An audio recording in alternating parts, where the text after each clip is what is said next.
इसलिए मैंने कहा कि गुरु की सेवा के बिना भक्ति नहीं आती। गुरु का सेवक कितने, ऐसे मैं लाख बात बताऊंगा। एक महात्मा के डेरे की बात बताऊं, बड़े बड़े फकीर आए, भंडारे का काम था, और भंडारे में जब जमाने लगे, एक सीधी वाला फकीर आके बैठ गया, थाली सामने रख दी। जब उसको चावल डाले गए, बूरा डाली गई, घी डालने वाला आया, तो उसने कहा कि डाल दो जितना डालना है। वो घी डालता रहा, उसकी थाली में घी नहीं रहा। वो उसकी मुंह की तरफ बोला कि डालते जाओ, अब डाले क्या। सीधी वाला फकीर था, जो वो डालता उसी को कर देता। अब ये होता है कि साधुओं में ये बात होती थी कि भाई ये तो भेक को बट्टा लगेगा अगर कोई ऐसा आदमी नहीं हुआ तो। लेकिन क्या देखे, महात्मा के पास गौशाला थी और एक गऊओं की सेवा करता था, सेवादार था, सेवक। और वो सेवादार अपनी मस्ती में नाम को जपता रहता था, मस्त रहता था, गऊओं की सेवा करता था। हमेशा ख्याल गुरु का, नाम का, सेवा का, 3 चीज याद रहती थी। और तुम तो 3 चीज क्या कहते हैं, दुनियादारी के लोग ये कहते हैं कि भूल गया राम राग, भूल गया जकड़ी, 3 चीज याद रहेगी, नून तेल लकड़ी। ये 3 चीज याद रखते हो, लेकिन जो सेवक हैं वो क्या चीजें याद रखते हैं, वो 3 चीज और रखते हैं जो बता दी मैंने। तो उसने क्या किया कि वो गऊओं की सेवा करता था, या तो सुमरन करते हैं, गुरु को याद रखते हैं, अपने मन को सेवा में लगाए रखते हैं, मन विचलित नहीं होता उसका। बड़े बड़े फकीरों की ये बात हुई है कि पुराने जमाने में साधु लोग ऐसे ऐसे, क्या और कुछ काम नहीं होता तो कंकरों को यहां से उठा के वहां डालना शुरू कर दे। कंकर डालते रहते इधर से उधर, पेड़ पौधे लगा के पानी डालते रहते। अभी की बात है, 5-7 साल पहले मैंने एक बुजुर्ग आदमी को देखा कि सड़क पर गड्ढे हो रहे थे, और वो कस्सी उसने उठा रखी, दूर दूर से मिट्टी ले और उस पर उठाए। हमने गाड़ी रोक के उससे पूछा, बाबा आप क्यों करते हो, आपको पैसे मिलते? बोला पैसे तो नहीं मिलते, लोग दुख पाएंगे, तो मेरा क्या काम, मुझे और काम नहीं। बोला 65 साल की उम्र होगी कि कुछ तो चलो ऐसा करें कि दुनिया के किसी काम आए। कस्सी लेके वैसे ही सड़क पर। अब हम तो जो जिससे हम तनख्वाह पाते हैं, जिसका काम करते हैं, जिसका नमक खाते हैं, उसका भी पूरा काम नहीं करते, फिर हम कहां से भक्ति मार्ग पर चलने के योग्य होंगे? उससे भी हम धोखा करते हैं। मालिक देखता है तो काम करते हैं, और मालिक ने अगर पीठ फेरी तो हमने भी अपना जो है काम को बंद कर दिया। लेकिन जब तक तुम अपनी सच्चाई की, हक हलाल की कमाई नहीं खाते हो, एक एक पल पल के लिए सत्संगी को सोचना पड़ता है।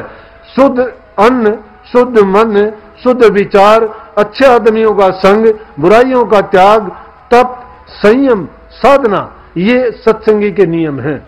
हम तो खाने के हम गुलाम हैं। अच्छा खाना दिखा तो चलो पेट भर के इतना खाया कि 3 दिन तक खाने की जरूरत नहीं। अगर कोई बात ऐसी वैसी मिली, उस पर कान बिछा दिए कि बुरी बात है। पूछते हैं उसने क्या कहा, उसने क्या किया, उसका क्या हुआ? अरे क्या लेना देना उससे तुझे पराई क्या पड़ी, तू अपनी आप नमेड़। भगत के ये काम नहीं है। हंसी खेल हरा महर जो रंग रचा राम, मंदिर माया स्त्री नहीं भगत का काम। जो राम के रंग में राज गया, उनको इन बातों से क्या सरोकार, क्या लेना देना। लेकिन मैंने उस आदमी को देखा कि मैं देखो शर्म आती है। मैं तो खुद लज्जा महसूस करता हूं कि धन्य है ये ऐसे आदमी जो दूसरों की सेवा के लिए अपने आप को इतना लगाते हैं, जिसके बदले में कुछ नहीं चाहते। वो सेवा है, और वो सेवा नहीं भक्ति है। तो उस महात्मा ने क्या कहा, बोले कि भाई ये तो भेक की नाक कट जाएगी कि कोई भी ऐसा अपने आदमी नहीं है जिसमें कोई सिद्धि शक्ति हो, और ये महात्मा तो ऐसा करके अगर चला गया तो अच्छी नहीं। देखते ही देखते क्या कहा कि उसने भी सुन लिया। जब वो बात सुर चली, बोला भाई क्या बात है रे? बोला जी बात क्या है, एक महात्मा आया है, उसकी थाली में घी डालते जाते हैं, थाली में घी भरता ही नहीं। बोला कि कौन है वो? बोला मैं भी देखूं चल के। बोले हाँ। उन्हें गोबर के हाथ धो के और लेके घी का वो लोटे डालते थे या जग से, वो लेके ने उसके पास पहुंचा। पहुंचते उसमें दृष्टि डाली, थाली तो पहले ही भरी थी घी की। उसने जब दृष्टि डाली, थाली भरी हुई थी। बोला खत्म कर भाई, महात्मा और डालो। उसने जब थाली की तरफ देखा और ऊपर उसकी तरफ देखा, बोला खत्म कर, देखता क्या है? हाथ जोड़ लिया और पांव पकड़ ली। क्योंकि उसकी भी ऐसी सिद्धि शक्ति उसको हासिल की कमाई थी, और उसको उसकी औकात दर्पण की तरह दिखा दी कि देख तेरा इतनी शक्ति है तेरे अंदर। तो प्रेमियों, ये चीजें क्या है कि जो इंसान करता है, कर्तव्य करनी इंसान की छानी नहीं रहती है। जब तक तुम्हारे पल्ले कुछ है ही नहीं, कुछ करते ही नहीं हो, तो कहां से क्या आपको मिलेगा। लेकिन ये चीजें कहां से मिलेंगी? सेवा से मिलेंगी। भक्ति के लिए यह मत सोचना अभी ना कंदराओं में जाने की जरूरत, ना गुफाओं में जाने की जरूरत। घर में रहो, कमा के खाओ, पर धन प्रक्रिया से ना लगाओ। अगर घर में रहते हो, हक हलाल की कमाई करते हो, अपने ईमानदारी से सच्चाई का जीवन जीते हो, गृहस्थ जीवन में घर में रहते हुए, और तुम किस प्रकार से रहो घर में इस प्रकार से रहो जिस प्रकार से कमल कीचड़ में रहता है। कीचड़ चाहे कितना भी ऊंचा चढ़ता जाए, कमल उसमें डूबता नहीं, ऊपर का ऊपर जाता जाएगा। कैसे रहो? इस तरह से रहो जैसे जल में मुर्गाई रहती है। जल में मुर्गाई रहते हुए पंख उसके भीगते नहीं है। संसार के सारे काम करो, संसार के कामों में अपने आप को इतना ना लगाओ कि उस काम का रूप हो जाओ, काम में फंस जाओ, या काम के गुलाम बन के उस काम के लिए रात दिन ही अपना आपा सारा खत्म कर दो। प्रकृति की दी हुई चीजों को प्रकृति के नियम के मुताबिक प्रयोग करो। गुरु ने तुम्हें नाम दिया है, जपने के लिए दिया है, ध्यान के लिए बताया है। तो सुमन और ध्यान दो चीज हैं। लेकिन भजन कब होगा? जब सुमन और ध्यान पक्के होंगे। सुमन किसका है? नाम का है। नाम का सिमरन पहली चीज है। सिमरन करते करते जब वो पक्का हो जाएगा, फिर हमें तो तीनों चीज एक ही साथ करनी है। नाम का सुमरन भी, भजन भी और ध्यान भी। सुमन करना है नाम का जपना, ध्यान करना है गुरु का रूप का, और भजन करना शब्द का सुनना। ये तीन चीज कैसे हो सकती है? इनका ये एक तरीका है कि जब तुम तीनों बंद लगा के अंतर में जाओगे, तीसरे तिल पे अपनी दृष्टि को जमा के सारे संसार की तरफ से अपने मन को हटा के इंद्रियों के द्वार से मोड़ के अंदर में ले जाओगे, और जब अंदर में ले जाके एक बिंदु पर कायम करके सतगुरु के रूप पर, इसीलिए तो गुरु के रूप के ध्यान करना बताया कि गुरु का ध्यान कर प्यारे, बिना इसके नहीं छूटना। नाम के रंग में रंग जा, मिले तो धाम नहीं जपना। नाम के रंग में रंग जा। नाम के रंग में कैसे रंगोगे? नाम के रंग में जब रंगोगे, उठत बैठत सोवत जागत नाम, कहे नानक सिद्ध भय तिसके काम। अपने कामों को सिद्ध करना चाहते हैं, उसी के ना सिद्ध काम होंगे। जो उठते बैठते सोते जागते खाते पीते बोलते चलते, उसकी वृत्ति नाम में टिकी हुई है। करो दुनिया के काम, कोई नहीं रोकता है, लेकिन अपनी वृत्ति को उसी ठिकाने रखो। कबीर साहब कहते हो, बैठे उठे खड़े उताने, कहें कबीर हम उसी ठिकाने। उसी ठिकाने कहां? कि जहां पर गुरु का देश है, जहां गुरु का निवास है, उसमें अपनी सूरत को पठा के उसमें रखो। कहते हैं स्वामी जी महाराज की सूरत सतलोक से नीचे नहीं उतरी कभी भी। सतलोक से नीचे नहीं उतरी कभी भी। क्यों नहीं उतरी? कि उन्होंने इतनी रसाई प्राप्त की थी, कोशिश करने से भी नीचे नहीं आती थी। लेकिन जब सूरत देह में आती तो देह का बोध भान होता है, लेकिन उलट के जब ऊपर को चलोगे तो शब्द रूप हो जाती है ये। और शब्द की डोर अंदर में इसी तरह से लटकती है जिस प्रकार से मंदिर में घंटा लटकता है। मकड़ी को देखा हो आपने कभी? पेड़ के ऊपर से अगर गिर जाएगी तो तार छोड़ती हुई आती है नीचे की ओर। इसी प्रकार से ये सूरत भी हमारी उस रूह के भंडार से और शब्द की डोर से नीचे की तरफ आई है। लेकिन उसी शब्द को पकड़ के मछली की चाल से, मकड़ी की चाल से जाना पड़ेगा। लेकिन सरू की चाल ये नहीं है। सरू की चाल कीड़ी की चाल होगी, पपील की चाल है। कीड़ी कितनी धीमी चलती है, उतनी धीमी सूरत चलेगी। फिर संसार के रस अंदर में नहीं आएंगे, क्योंकि जब तक वो रस पावा तो ये रस नहीं भावा। संसार के रसों में, इंद्रियों के रसों में जब तक फंसे हुए हो तो हमें अंतर का रस नहीं मिलेगा। अंतर का रस जब मिलना शुरू हो जाएगा नाम का, फिर ये संसार के रस सब फीके लगने शुरू हो जाएंगे। और फिर उसी में हमारी रूह की रमाई ऐसी होगी कि फिर तो जब भी तुम बैठोगे, खाओगे, पियोगे, सुनोगे, बोलोगे, कुछ भी करते रहो, तुम्हारे काम में उसमें रुकावट नहीं होगी। क्यों नहीं होगी?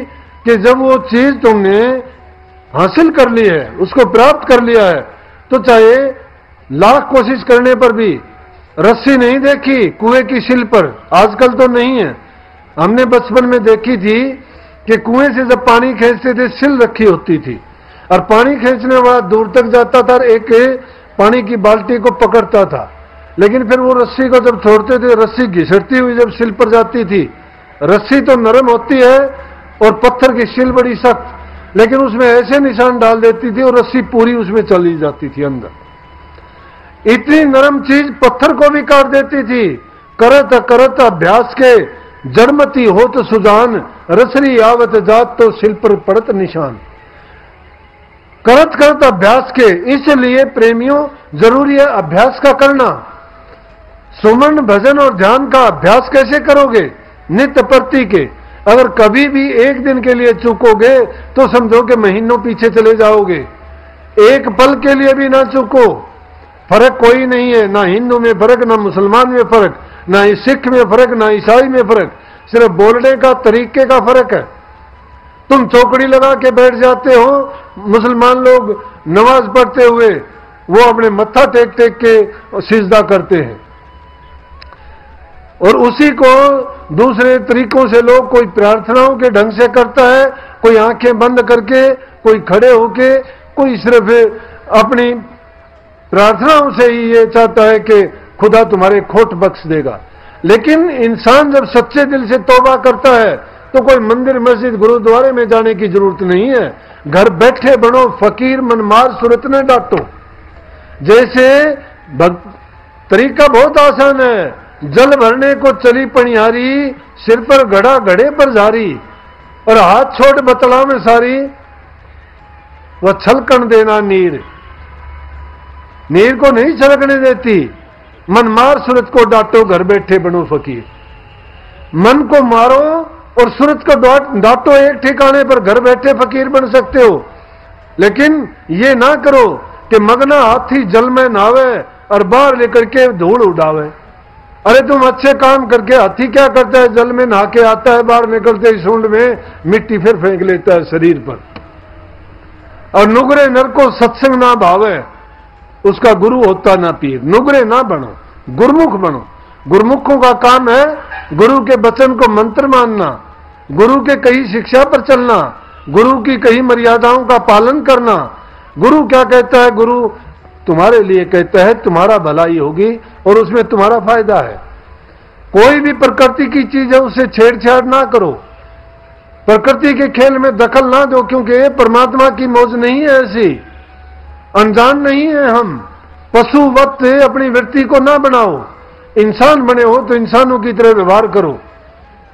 अनावश्यक रूप से पेड़ों को ना काटो। कोई पेड़ काटता है तो यूं समझो अपनी संतान को काट दिया। पानी का संरक्षण करो, पानी को इस प्रकार से बर्बाद ना करो, नहीं तो आने वाले समय में ये पानी जो जीवन का साधन है, जिसको पी के सब जीव जंतु जिंदा है, नहीं ये जल नहीं मिलेगा पीने के लिए। उसका संरक्षण करने के लिए ये अपने घरों में एक छोटा पाइप लगाओ और पूरे पानी को बर्बाद होने की बजाय जमीन के अंदर डाल दो। फिर से तुम्हें फिर मिट्टी उस जल को साफ करके पुनः तुम्हें पानी मिलेगा और कभी भी कमी नहीं आएगी। अब अनावश्यक रूप से जल की जो बर्बादी करते हैं वो यूं समझो कि आने वाली पीढ़ियों के लिए धमकी है, उनके लिए बहुत बड़ा एक समस्या हो जाएगी। जल नहीं मिलेगा, जीवन नहीं रहेगा।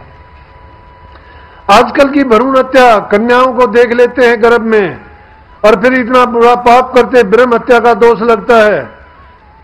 ब्रह्म हत्या का दोष इतना बुरा है, इतना दोष किसी का भी नहीं है। लाखों जन्म लेने पड़े तो भी उसका पाप नहीं मिटेगा, नरकों में जाना पड़ेगा ऐसे पाप करने वालों को। और नरकों में जाके भी उनको ऐसी सजाएं, ऐसी यातनाएं मिलेंगी, बर्दाश्त नहीं होंगी। अगर अपनी आंखों से हम देख सकते तो शायद ऐसे पाप के कभी नजदीक नहीं लगते। तो प्रेमियों, ये कुछ ऐसी चीजें हैं जिनका पालन करना हमारे लिए जरूरी है। सत्संगी होने के नाते हमें चाहिए कि कम से कम साल में एक पेड़ जरूर लगाएं, एक पेड़ जरूर लगाएं। कहीं जगह ना मिले तो घर में तुलसी लगाओ, सजावट के फूल पौधे लगाओ, अरे और नहीं तो मौसम के अनुसार अपने घर में सब्जियां उगाओ।